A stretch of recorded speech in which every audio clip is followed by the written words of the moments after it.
Hey guys, welcome to another episode of the Kashif Booth podcast. If you're new here, each week I sit down with a guest and we discuss their career so far, the highs, the lows, and what's next for them.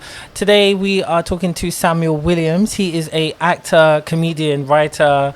Stop me when I'm trailing entrepreneur. on. Yeah, see, this is chefers, you feel me, like community man, practitioner, mentor, all that. Yeah. Exactly. So, and also welcome to season 3, guys. You know, like this season's all going to be about actors, and I think it's very fitting that I start off this season with Samuel Williams. I've known Samuel for 11 years. Crazy. This year. I met Samuel in 2012 when I didn't know it was 12, you know. I thought it was 13. No, because I have a scary... That was my first year acting. Really? Yeah. Wow, I did not know that. Yeah. Because I have a very scarily good memory, so I remember everything in detail. That's crazy. And we met when I was doing a very interesting topic film, where I was still at university and I was making a film called Oreo, which was about a black girl who was perceived. Oh my god, you know something? White. At the time, I had no flipping idea about the concept of Oreo. I didn't know, especially because of the spelling. I didn't know. Because like, it only just clicked now. It only just clicked now. Yeah, I mean, it was supposed to be like a romantic comedy, and it was like to really kind of give that perception. That's why there was a white boy. Mm-hmm. You know, I was like, why is this white boy here? Like, I was so confused. Oh my gosh. It makes sense now. Because it was Oreo. Okay. Oh, man. That's funny. Most people have not seen that when they think of my career. Yeah. Because I spell Oreo like the biscuit ORIOH. Yeah. So I didn't get sued. I was I was really like, who was I? This 20-year-old trying to make a film and putting it on YouTube. Like, so that's what we... We're the same age then, because I was 20 at the time. Mm-hmm. Yeah. So... yeah, so that's how we initially met. Like, Samuel auditioned for the film. I found you on Star Now. Yeah. And you came down and, like, you were just so funny. So we just kind of gave you that role of Omar in the film. We shot it that summer. Took a long time to get edited because we didn't know what we were doing. Yeah. And we just kind of... yeah, I remember you had the most random camera film. I was like... we were shooting on tape. Bro, that's the thing. I was like... I was looking at the camera here and I was like... brother, I think... I ain't seen a camera like that in like 10 years or something. Because... where did you lot get that camera from? We were going to a film school. So, you know, like, Inspire, they had a film school. So, that was the camera they loaned me to use it. They gave you a, like, 15-year-old camera. Exactly. I'm not even exaggerating. That camera... no, it was old. I saw it and I was like... oh. I mean, 2012 was a long time ago, but trust me, everyone was shooting on cards. No, listen... I was into tech and 2012 I had built my computer with 16 gig RAM. Exactly. With 16, how could I have 16 gig RAM on a computer and you're telling me you filming on tape, bro? Yeah. Listen, the last time I filmed on tape was and I had an SSD hard drive at the time. Exactly. So I was very annoyed. Like, so there were certain things that went wrong with that. Yeah. But but it was a very big challenge for my little 20-year-old self who was still at uni and being very driven to make a film like that. And looking back, I don't have any regrets to it. I can look back and laugh at it. I haven't watched it in a long time, actually. But it was a great journey. So then from there, I was going to do a web series, Brothers, which she was going to be in. Yeah. That was in 2013. Okay. But that got cancelled because I ran out of money. That shows... that how poor my memory is, because I remember I'll meet people and be like, I feel like I've seen this brother somewhere, and then you'd be like, I remember you're supposed to do a series with him, you met and you look like rehearsed and that. I'm like, say, I thought you looked familiar, but like my memory is so bad. And then after that, we kind of took a break. We knew of each other. I did little projects here and there, what you'd be in. Like, I did one about men and asking them about relationships and stuff. And you had, like, a lot of interesting commentary to say, which I'm sure you still have those beliefs till now. Do you know what it is? Interestingly enough, I was watching it back with... there was a girl I was dating, and I was watching it back with her, like, maybe 5, 6, 7 years later after it was released. And I remember... I was like, oh, like, I feel like this about this now. I feel like this about this now. Okay. But the core fabric of myself was pretty much the same. And it was like, in terms of like my values. Okay. Like my values were still similar. It was more, I'm a lot more kind of sensitive and aware of people and their journeys, you know what I'm saying? And it's not just cutthroat and I'm not as harsh. Yeah. You know what I'm saying? Mm-hmm.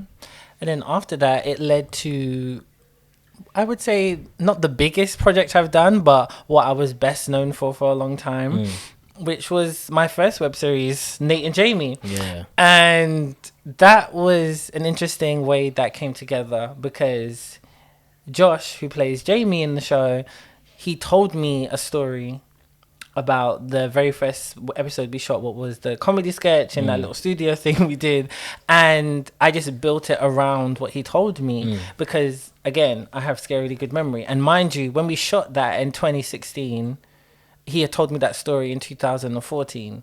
So I just kind of took it and did my own spin with it, and I was like, okay, I wanted to create again and stuff like that. So I was like, I need someone funny and I know who could do it. So I was like, Samuel, I've got this. And you're like, yeah, sure. And then we just did it.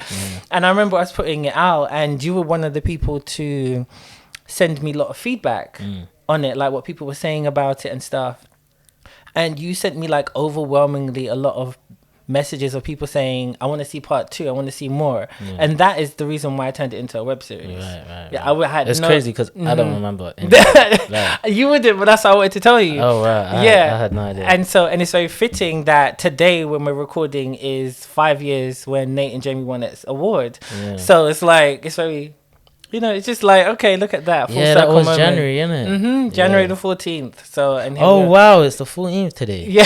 Wow, that's crazy. You're crazy. So as being an actor, comedian. Oh my God, it was my sister's birthday yesterday. Oh my. That's crazy. You're too much. So as being a actor, writer, comedian, how did you get started? It started with acting. I used to, so in school, I was very loud in class. I was always had something to say, always witty, always kind of catch teachers off guard, like, and I'd get away with things by making them laugh, or, do you know what I'm saying? I'd be like, miss, I know you want to laugh, why are you fighting it? I can see, I know what type of guy you were. What type of guy and you were. And I'm talking like year 3, year 4. So I remember there was a school play, and there was like a main role. And they were like asking the kids who should play it. And they were like, Samuel, he's loud, miss. So they gave me the role of this old woman witch. Old woman witch? Old woman kind of witch, bro. And I always remember, how like blown away my friends' parents were. Because my mum didn't come. My mum didn't come to like see it. So I was kind of getting feedback off my friends' parents. And I remember I had like this, they gave me this scarf thing to put over my head. And I was like walking like I had a cane in my hand. And I was like, ugh. And I don't remember the story or anything. All I remember is that I had to keep telling someone to throw salt over their shoulder. I was like, you must throw the salt over your shoulder. And it's like, you could, but even though I'm sounding old, like everyone way at the back could hear me. And that's what they'll come in to me like, wow, you were so clear, you da da da da. So I remember that happened, and I was like, that was fun. But I never really thought like, like acting or anything. I was like, that was fun. That was fun. So then I got to secondary school, and then I was like, I picked drama. And I was like, I'll do drama. Like, I enjoyed it when I was the old lady. So I did drama in secondary school, did drama in college. And like I didn't really know where I was going. By the end of college, I just knew I loved to hustle. I love to make flips. I love to solve problems. Like if I see any kind of problem or issue in anywhere, I'll try and solve it and see if I can make money whilst doing it. So that was my thing, and I wasn't planning on going uni until the year I was cruising in college. So I went college 3rd year. I had all my A-levels, but again, do you know what I'm saying? Like, I didn't want to go back to the block, innit? So I was just trying to procrastinate, like keep myself busy till I knew what I wanted to do. So that 3rd year was when they were going to triple the fees for uni. So everyone was just like, hey, have you done your UCAT? Like, everyone's panicking. I'm like, I ain't going uni. Like, chill out, bro. I don't do that uni thing. Yeah, and then they were like, but they're going to triple the fee. I'm like, what? How much is uni? How much is the course? That's when they told me, like, oh yeah, it's 3,000. I was like, so it costs 9,000 to do uni? They're like, yeah, but 3 years. I was like, uni's 3 years. They're like, yeah. I'm like, that's a lot of money for, like, because I thought it was like a diploma or MVQ. That's what I thought you go uni to do. So I'm like, right, that's kind of a lot of money. But I was like, you know what, let me go uni just in case. And if it's not for me, it's just 3 grand in it. But if I decide I want to go later, that's like 9K a year for 3 years. So, yeah, I just applied for some unis and I did business studies, like not just neutral. Just because I didn't know what I was gonna do, I did business study. I was like, that's flexible, that's applicable. So I started uni doing business studies, and that's how I got into acting. Someone was trying to sell me paintball tickets, and they turned out to be an actor. And they showed me their profile, which was Star Now. Joined Star Now, started applying for stuff, and then that's how I got the thing with you. Okay, look at that. See, it's so funny how you kind of fell into stuff, but you always had like a plan to be able to do that as well.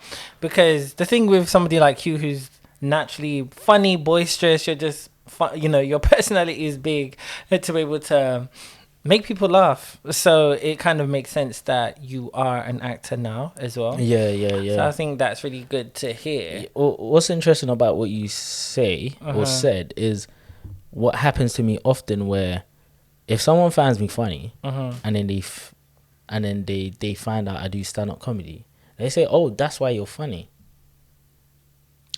That's interesting. Or if let's say I'm animated and all of that or whatever, and there's like, oh, they find out I'm an actor, they'll be like, oh, that's why you're like that. Like because they define themselves by their profession. Yes. So they're defining me by my profession. So it's like, it's not, oh, you're a stand-up comedian because you're funny. It's you're funny because you're a stand-up comedian. I always found that weird. I'm like, nah, like I was funny first. I wasn't a comedian first. That's true. I mean, because there's a lot of people who are animated and full-on extroverted personalities, but they would never be an actor, or they would never be a creator because it's not them. But what I'm saying is, people will say that if they got into that, they will say that they are that because they got into that. Yeah. Do you know what I'm saying? Yeah. So they're like, oh, that's why you're funny, because you're a stand-up comedian. No, I'm a stand-up comedian because I'm funny. Yeah, that makes sense. So I found it interesting that your perspective was to say it in that order. Yeah. But I'm saying a lot of people say it in the other order. Okay, yeah, that makes sense. And for me, it's always telling on someone that defines themselves by their profession. So I now believe, from just you saying that, I would assume you don't define yourself by your profession. No, I don't. Yeah. No, I don't. A lot of people do, especially being like self-employed my whole life. I'm not in that world of being defined by the working space and things like that. So it's just, no, it's true. It's also about work-life balance as well. And you can't be defined by your profession, in my personal opinion, because your profession isn't everything. You can't, but people do. But you can't. It's ridiculous. I mean, it's like you're lost, innit? Like, don't mean to sound negative, but like you gotta find yourself a bit more if you're defining yourself by your professions. True. So when you did start on Star Now and you were starting to get work and stuff, how did you find it becoming a working actor? I mean, allegedly, because the thing is, like, why I say allegedly is because, look, Star Now has a mixture of bags. You could be applying for a paying job or a job that pays expenses, and like, what was it like for you to kind of start working or trying to work as an actor and get roles and book roles, but also like build up your show reel and your body of work? Yeah, so I didn't have anyone, like I didn't go to acting school or anything, and all my friends at that time were like from the hood, innit? So I didn't have any network that knew anything. I had no advice, nothing. So I just was going off assumptions. I was like, you know what? I'm just gonna apply for everything. Like, I didn't care if it said white, Caucasian. I didn't care if it said 7 foot. I'm apply. Maybe they'll change their mind when they see me. Got to a point where some of them were like messaging me like, dude, please. Like, they're like, dude, please. I put like 3 postings up now and you've applied for all of them. Like, they're not for you. So I was like, all right, you know what, let me chill. Let me just let me just apply for like the stuff that fits me. And I remember I just apply for like a bunch of stuff and see who gets back, and then decide how I felt about it. Okay. And weirdly enough, that's how one of them, they made it look like it was like a stage thing or something, but it was really just to host like some music events. So I met them at the music studio, and they were just like, yeah, do you want to host like a music event? And I was like, I guess, yeah, I'll give it a go. And then that was, I think, in 2013, and that's how I got into like hosting and hosting events. And it was like the most hood like music events. Okay. And cause like I was like still gritty them times, it was like quite a clash with me and the audience members, because they're mean mugging me, I'm mean mugging them. I'm like, bruv, if you lot ain't got like, I'm bare Aggie as well. I'm like 20, bare Aggie, 2021. And it taught me to learn how to kind of bring myself together, like gel the night together, because it was like acknowledging, you know what, this shouldn't be a beef between me and the audience members. I've come to make sure they've had a good time. And the moment I start to kind of learn that, it was like I must have did like 20-30 shows for them, and that was a great that was a foundation for my stage presence. I'd say, yeah, maybe like 30 shows, maybe 40 I was doing with them and their associates. And yeah, what that did is then by the time I started stand-up or got into stand-up, the stage presence and the performance side was like clockwork. I never have to think about it. All I got to think about is the content itself.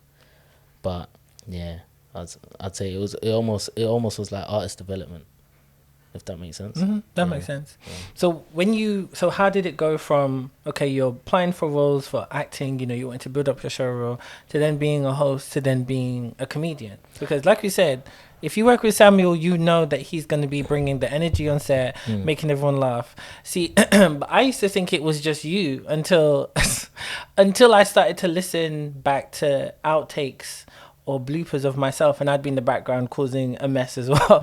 So, like, what would you say led to you becoming a comedian? What made you go from acting, trying to build an eclectic career, as being like seen as like a drama actor, comedy actor, action, you want to, and also hood characters, because I know you played a lot of hood roles as well. I played many. Yeah, so like, what was the transition like? So for me, it wasn't actually a transition, because it wasn't moving from one to another. It's not like a 9-to-5 job where if you want to do a different role, you've got to actually transition from marketing to HR. Like, do you know what I'm saying? It's like you can't serve two masters, like, in that sense.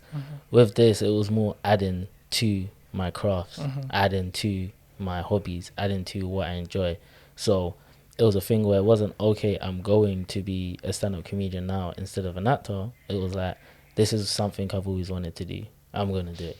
This is something I've always wanted to do, I'm going to do that. And so as I was doing my acting, I started to also do stage. So I was doing stage stuff. I was really enjoying the stage stuff, as well as the on-screen stuff. But from like, I don't know, 16, 17, 18 maybe, I've been like into stand-up comedy in terms of writing. So I'll just write stuff. I'll write stuff. I had this book, and I just write like stand-up content. But I never thought I'd do it, because then I was like I was anti-social, innit? I was like, nah, I ain't no clown for these guys, bro. I ain't doing that stand-up shit. That's for clowns. Like, I was proper like negative. I was negative, innit? My block was negative. Like, it was just negative. Like, it like kill ambitions and all of that. Do you know what I'm saying? That shows how ambitious I was. That even with all of that, like, me acting was the leftover ambition from my ambition being killed or shot down. And yeah, I remember I was like, I ain't gonna be doing that, but I'd enjoy writing it, and I'd always write. So a guy from my primary school, I didn't really know like that, but he found me on Facebook, And then he was just kind of catching up with me, and it was a thing. I didn't really care, but like it seemed it mattered to him, if that makes sense. So I was like, alright, like, do you know what I mean? Like, he seems like lonely or alone, innit? Like, so I was entertaining it for his sake. Okay. So I just like, yeah, you know, da da da da da, cool. And then he was like, yeah, like I want to do stand-up comedy. Like I've been looking into getting into it. I was like, to be fair, like I can't lie, I sometimes write it. He's like, why don't you do it? I was like, nah, man, it ain't for me, you know. I don't think, nah. And he goes, what, you don't think you can do it? I'm like, well, you mad? Of course I could fucking do it, but I could do it. And he was like, all right, let's do it together. He was like, if I could get both of us a 5-minute slot, would you do it? I said, all right, you know what, fuck it, gun. And so it was actually Rich Mix in Shoreditch. Oh, yes, okay. And we both had the 5-minute set. And I came on first. And I had a really good reception for my 5 minutes. And then he came on and he like bombed. And he bombed really hard, and he never ever spoke to me again. He never spoke to me again. ever. But shout out to, I won't say his name, but shout out to him. He never did stand up again, but he got me into it. Okay. Yeah. Nah, I like that. So like, I'm asking every actor this, who I ask. So how do you find it when you've booked a role, right? You've auditioned, you've only got like the spec script, whatever. Then you get the full script and it's rubbish. Yeah. How do you then feel like about it in terms of actually having to go through it? Would you just back out? I ain't gonna do it. Okay, fine. Okay. No, I mean, if it's not gonna change, I'm not gonna do it. So has that happened to you quite a few times where you've got the full script and you're like, oh, this is shit? Yeah, but I mean, usually I can kind of tell, like from the exit or whatever. Like from there, I may ask, "Can I see the rest of it?" And if they're like, "No," I'm like, "Okay, well, I'm not feeling this." So when I was younger, it wasn't the case. I didn't care about the script. I ain't give a fuck what it was. It's just, if I'm gonna, sorry, can I swear? Yes, of course.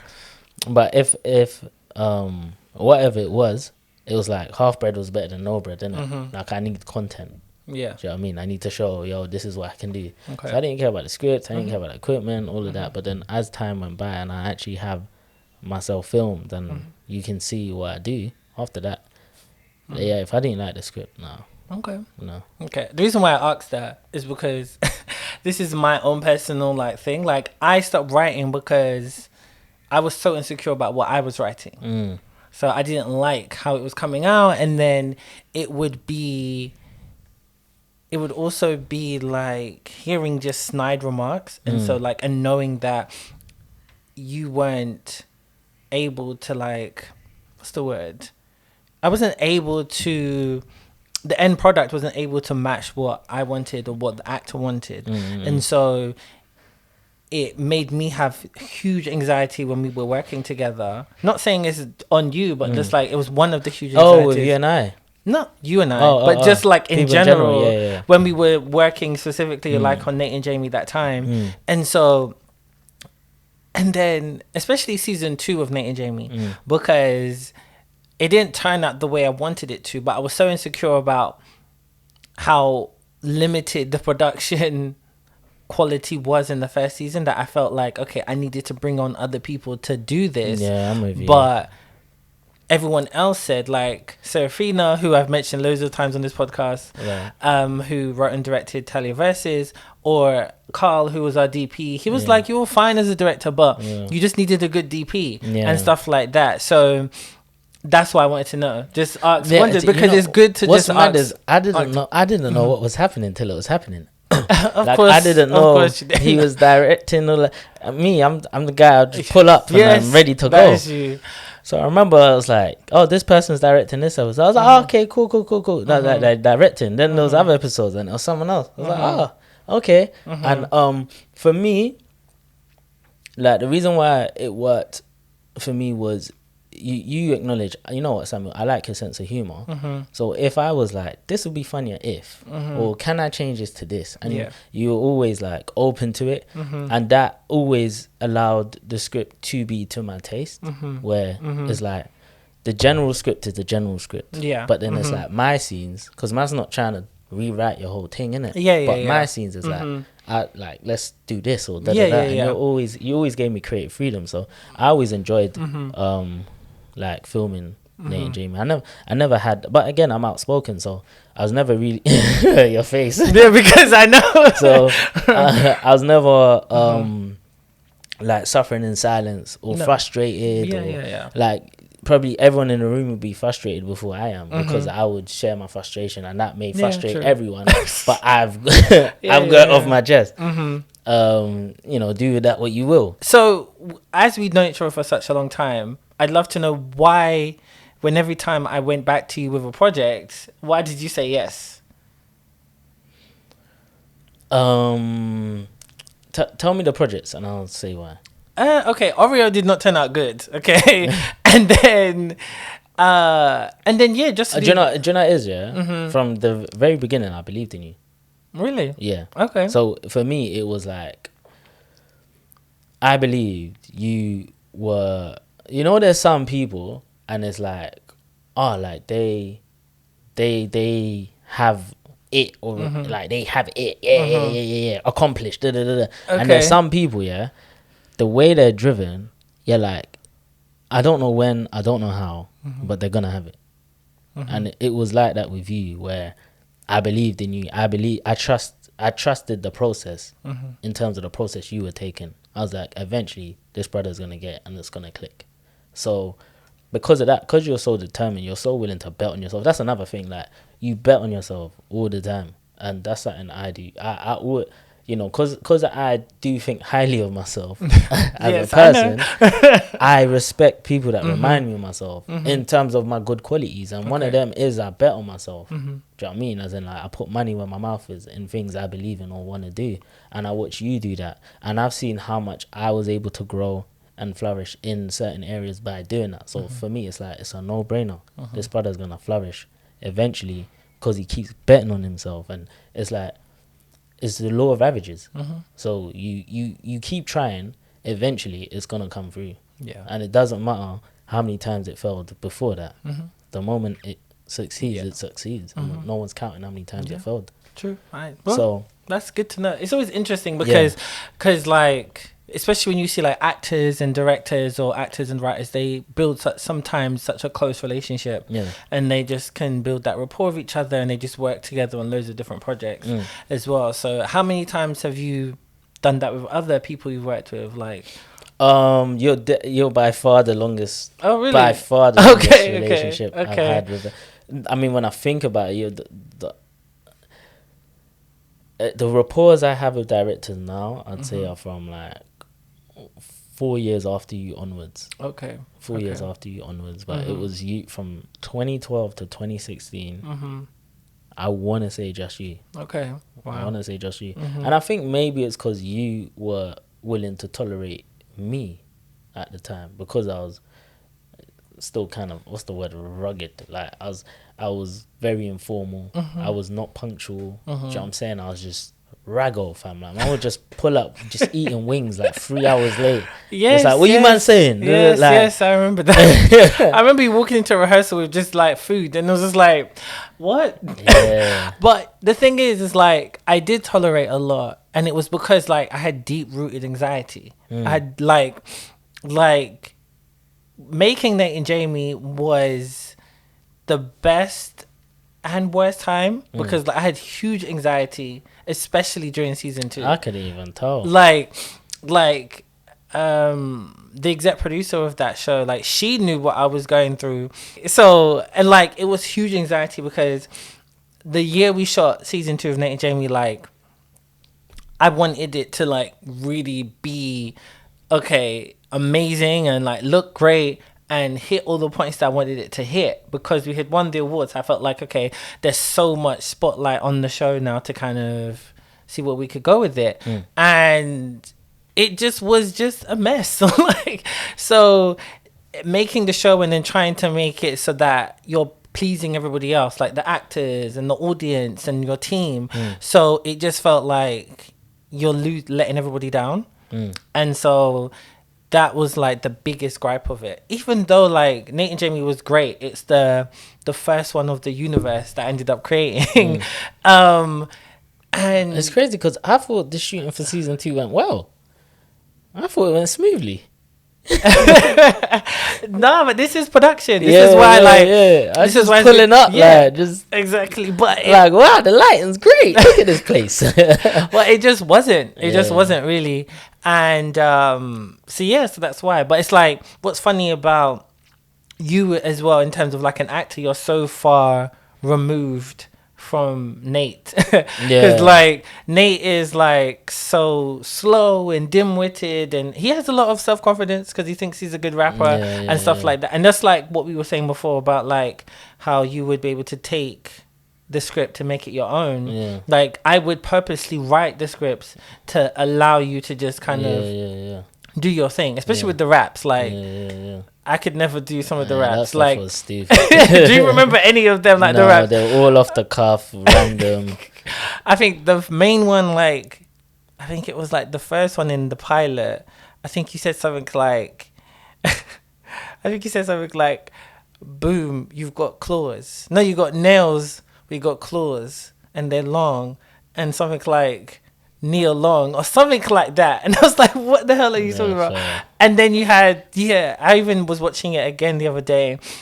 I'm writing a lot these days, and I'm like, just to get inspiration. And you said something like, there's a pig, but it's pork, but there's bacon. And he was like, fee, fi, foam.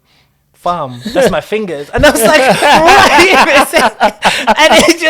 And it would just come off the cuff. And it's just like, it was so brilliant. But that's the thing, even though you are a comedian and even though you are funny, it's like the way you was able to tap into such like immature, dim-witted, a little bit naive young guy in his 20s was great to see. And you really got it, like, and that's the thing. So I feel like that's what's great about you as well as an actor, because you take direction very well and you was able to just really embody the character. Oh, thank you. Yeah, and you were able to switch in and out of it. You know how some actors have to like fully embody that. You were just okay, as soon as we cut, listen, you're back to chill Samuel in the corner. I'm like, that guy's fucking idiot. Like, I like talk about Nate like it's some random brother. I mean, like, that guy's a fucking idiot. Exactly. Bro. And so that's what was really cool about it. But it was, even though it had like its ups and downs, it was just a great thing to do as well. Sometimes I'm like, why did I do a web series first? Why didn't I just start doing short films and stuff? I didn't know why.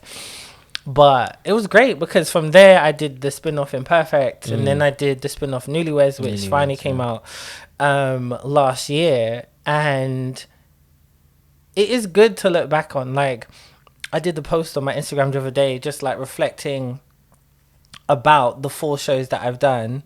And it is a bit like, wow, okay, I actually did make 4 shows, you know, for a public platform like that. And so it's good to reflect and look back and know that, well, be proud of your wins and keep moving forward. Because I know we've had a conversation about where you are now in your career and where you want to go. Because I feel like you should be where, like, what's it, Tom Mucci is. I feel like you should be in those spaces as an actor because you've had it. I always felt like comedy's your bag. Yeah. You know what I mean? But it's like, do you know what it is? It's I can't serve 2 masters, isn't it? So because I'm not willing to play the game, it's going to cut a lot of like opportunities for me and things. So because like I'm very particular on the way in which I go. So for example, I don't want to be branded as an entertainer or online entertainer. I want to develop what I'm doing. I want to develop like my stand-up specials before I really get viral in that space. Because as a businessman, like, I look at things from a very business standpoint, and I need to monetize and strike while the iron's hot. And what happens, I see a lot of people, what happens with them is they build a buzz, and then they don't strike, like they're not able to fully monetize on it. And then it's like it fizzles out or it fades, and then it's like rebuilding that is harder than trying to come fresh out as this brand new fresh face. So imagine like when I'm doing like voiceovers in 2014, I'm trying not to show my face just to protect that. Do you know what I mean? Like some of them will go viral and I'll stop posting. Like 500,000. I remember you had a huge one that went viral. I remember several. I'd say like I would have had at least 10 posts that did over 100k back in 2014, 2015. Yeah, I remember, and I'd stop. And I'd stop because I'm like, nah, this is not how I want to do it. Because all it's gonna do, bear in mind, like I'm not trying to be a bait phase without the money reflecting it. Do you know what I'm saying? So I'm trying to keep it easy, keep it steady. I want to still create. I still want to, do you know what I mean, have people acknowledge and appreciate my craft, but not at the price of me being a well-known face without being able to monetize on it. So because of that, it was why I was very careful in the way I was navigating. But again, I see it as it's a very long game for me. You know, in terms of my financial stability now, it comes from the long-term decisions I made at 19, 20, 21. Like I was making moves for the next 10 years. And it's like, it's happening now. So I've been able to, it's like very self-sustained now because of the long-term moves I was making. So imagine in my mid-20s now, I'm looking at things, okay, as a stand-up comedian, I just need to live life more. And I just need to develop. I don't need to get viral or... I don't need to, again, but it's like I'm not starving. I'm not hungry. It's not like rent's due. I gotta get this. Do you know what I'm saying? I have this stability. So it allows me to pace myself and develop as a person.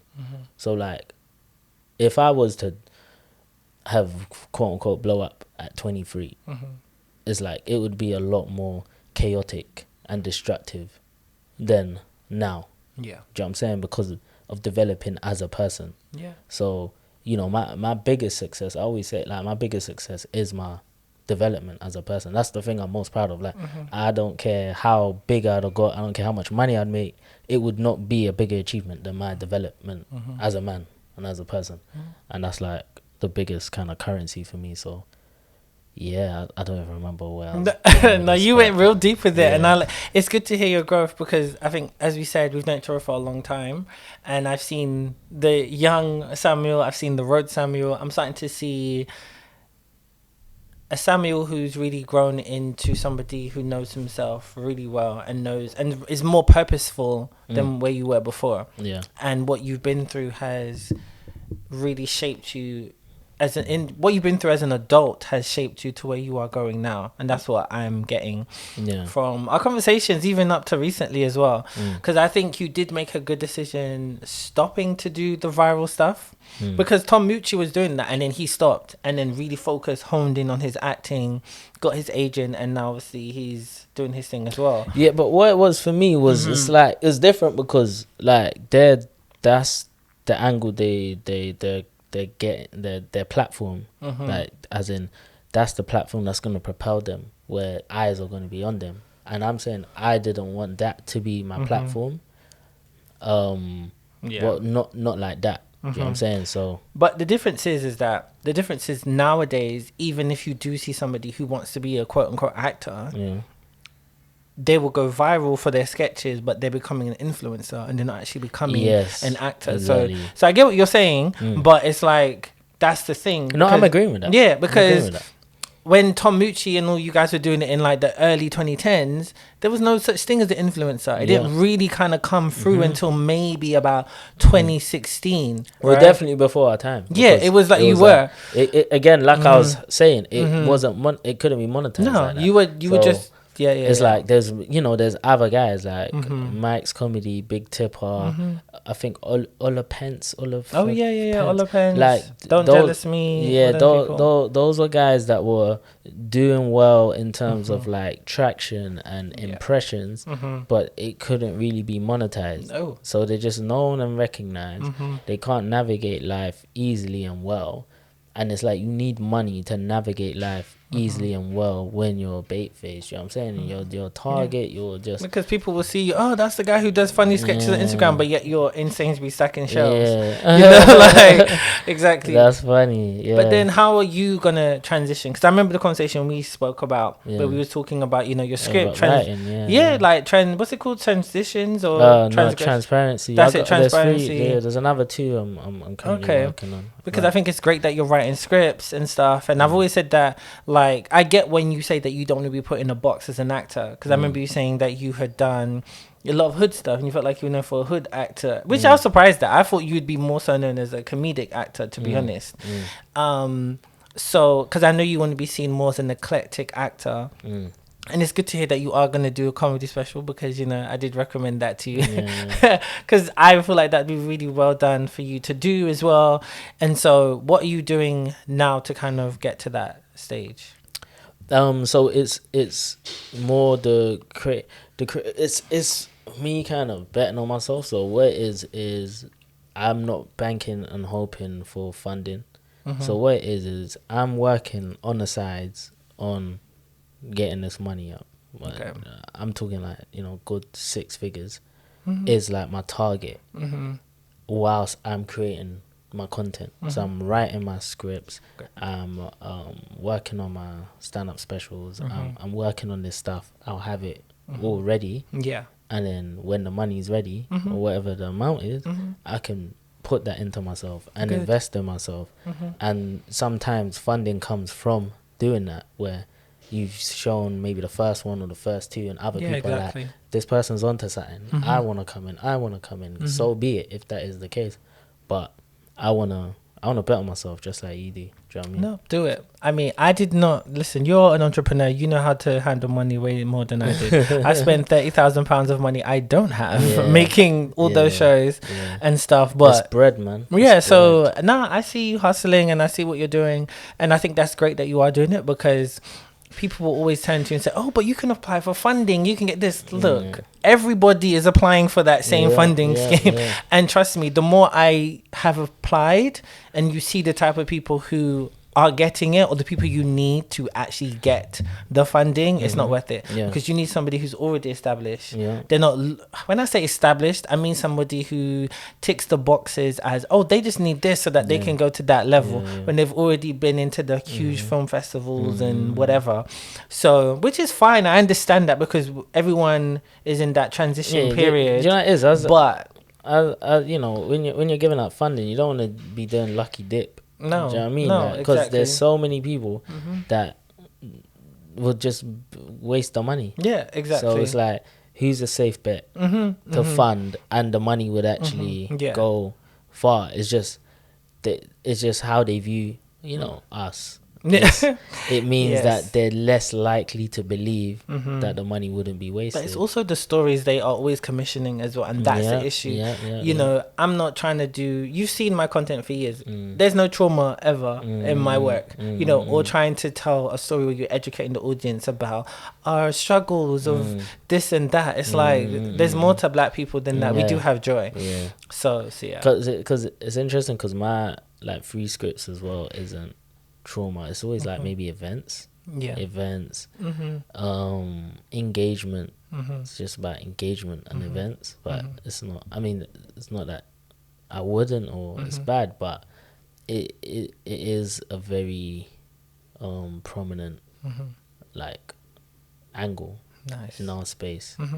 And it would be nice. I say it a lot, which is why I started writing it, but it would be nice to see healthy black love. You know what I'm saying? And it's true. It's true. So where can people find you? Like, where can they see any of your old work or some of the stuff you may want to promote? None of my stand up is online. My manager broke down how the bread works in it. So basically, if you want to get commissioned or networks want to take you on, they want to pay for the content and jokes that isn't out there. Oh yes, so that makes sense. So if it's out there, you can't really sell it. So or it's just, it's not as much of a angle. So that's why in terms of through my development and stuff, I'm just keeping my content like to myself, and I'll watch it back. I'll show some friends as well. Okay. Some of it's really good. Nice. Some of it's decent. Nice. Some of it is alienates the audience, and I learn about it, but it's kind of learning about people, because different jokes for different rooms. You know what I mean? There's just some jokes that absolutely will kill in one space, and then another space will make everyone awkward. And it's finding a balance where you can find a way to like tap someone's shoulder instead of like punching it. Yeah. Do you know what I mean? So it's like they can feel you, they can feel you, they can feel your presence, they can feel what you're doing, but it doesn't hurt them. It's like, oh, okay. Yeah, that makes sense. So it's finding a balance, really. Okay. Yeah. Well, whenever you do... Oh, yeah, so socials and that will be OG Samuel, OGA Samuel. So like Twitter, Instagram, and that kind of stuff, yeah. Nice. Well, thanks, Samuel, for coming on the show. Thanks for being my first guest of season 3. It made sense. I feel like we had a lot to talk about, which was good as well. And I look forward to seeing what you do next. I'm looking forward to seeing all the films that you make, because I do want to see you as a drama actor. I want to see what you can pull from there. What, as in like a playwright? No, as a drama actor. Like, I want to see what you do in the drama. Oh, drama. Oh, yes, I was thinking you meant stage. No. Drama. I want to see what you can do. I want to see you pull from, because that script I did read. It wasn't the typical Samuel role I've seen you in, because I want to see you so far removed from the person I know. This very like chill, kind of nonchalant guy who I have known for years. That has never changed about you. But that's what I really want to see, because I always feel like comedic actors are like the strongest actors out there, because if you can then go into a drama and stuff like that, and I can believe you as that character you're playing, then I just feel like you're the strongest actor. So that's how I see it. It's interesting, because like many people that meet me will give very different variations of me. Like, so you're saying, chilled, nonchalant. Someone else will be like, he's very this and that. I've known you long enough to know that I've seen all different sides of you. But you know it is, because if I had to say what's the most consistent me, or the most, there's loads of pieces and layers to me, and if they were like percentages to weigh up who I am, definitely Laid Back is the highest percentage. But a lot of people won't know that, because if they're in a certain type of setting with me a lot, it brings out a certain type of me a lot. I understand that. I understand you're right. No, it's true. Well, he said, of course I'm right. Yeah, of course, because I've known you for almost 11 years. So I've seen you where you go off to your side and you're just like inward and like chilling and finding... I just be self-reflecting, I'll be doing like inward work, like everywhere I am. Everywhere I am. Okay. Yeah. Wow. Yeah. Wow. Well, thanks guys for listening. You can follow me all on my usual socials. You know them. There's a bunch of them. Stay tuned for the rest of season 3. Yeah. Thank you guys for having me.